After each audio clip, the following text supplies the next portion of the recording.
գործողությունները հայոց եկեղեցու դեմ երկակի ազդեցություն են թողնում։ Մի կողմից վնաս են հասցնում, պառակտում են մտցնում, տեսեք բանակում գնդերեցների համակարգն ամբողջությամբ փաստորեն արգելեցին եւ դա նշանակում է հայոց եկեղեցու գործունեությունը բանակում արգելված է արդեն, որտեղ այն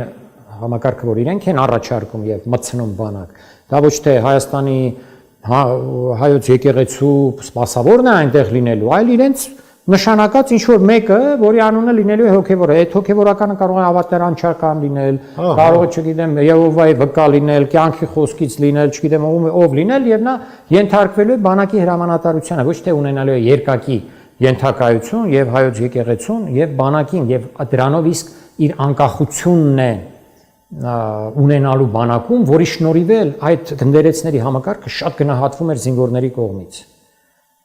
Շատ զինվորները միշտ գոհ են եղել գնդերեցներից։ Հիմա դրա ժամանակը չի որ խորանանք ինչու եւ այլն, բայց այդ համակարգը ոչնչացվեց։ Ուրեմն վնասը կա անընդհատ։ Բայց մյուս կողմից մեծ էլ օգուտ բերեց, որովհետեւ օգուտներից մեկն այն էր, որ ինքնամաքրվեց հայոց եկեղեցին եւ շարունակում է ինքնամաքրվել։ Այս տիրադավների մեծ մասը դեռ կարգալույց արված չէ։ Բայց ես օրինակ նրանց համարում եմ եկեղեցուց դուրս եւ դրանք վաղուց պետք է կարգալույց արվեն, այսպիսի դավաճանությունը չի կարելի ներել։ Այո։ Ուրեմն այս ինքնամաքրման գործընթացը մեկ, երկրորդը այն հայ հոգևորական մարդի, հոգևորականները մեր, ովքեր հավատարմորեն ծառայում են հայոց եկեղեցուն, կարծելով թե ապրում են անկախ հայոց պետականության օրոք եւ այսպես անվտանգ կերպով կարող են շարունակել իրենց գործունեությունը, հասկացան, որ հայ ժողովուրդը պետականազուրկ վիճակում է։ Մեզանում հիմա տիրում է քողարկված օտար տիրապետություն։ Քողարկված է պարզապես։ Անունը Հայաստանի Հանրապետության խորհրդարան է, անունը Հայաստանի Հանրապետության նախագահ է, վարչապետ, բայց իրականում օտար տիրապետություն է, որտեղ այսօրվա իշխանությունը դրածո իշխանություն է։ Եվ օտարի ծառա իշխանություն է։